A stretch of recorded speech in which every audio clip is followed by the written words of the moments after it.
Understanding, be on the radar. Hello everyone, welcome back to our channel, where we dive into the fascinating world of English language learning. Today, we're exploring a very interesting phrase, be on the radar.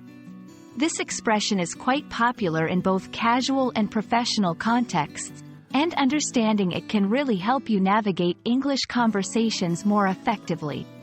So, let's get started and uncover what it means to be on the radar. Be on the radar is a phrase that originally comes from the technology radar uses to detect objects from a distance. In everyday language, it means to be noticed or considered by someone or something.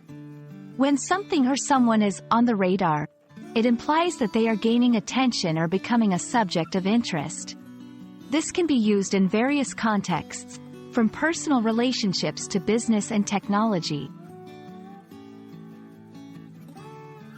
Using be on the radar in conversation can vary depending on the context.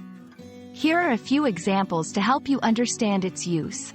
In a professional context, our new project needs to be on the radar of the management team to secure more funding. In personal relationships, I wasn't on his radar at first, but we gradually became good friends.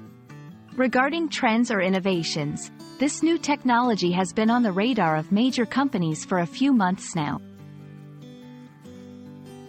These examples show how the phrase can be adapted to different situations, emphasizing the importance of being recognized or acknowledged in various scenarios. Understanding similar expressions can enrich your English vocabulary and help you express yourself more precisely. Here are a few phrases that carry a similar meaning to be on the radar. On someone's radar, essentially the same as be on the radar, but often used to specify whose attention something or someone has caught. Make waves, to cause a significant impression or effect, drawing attention. Catch someone's eye, to attract someone's attention visually or through notable qualities.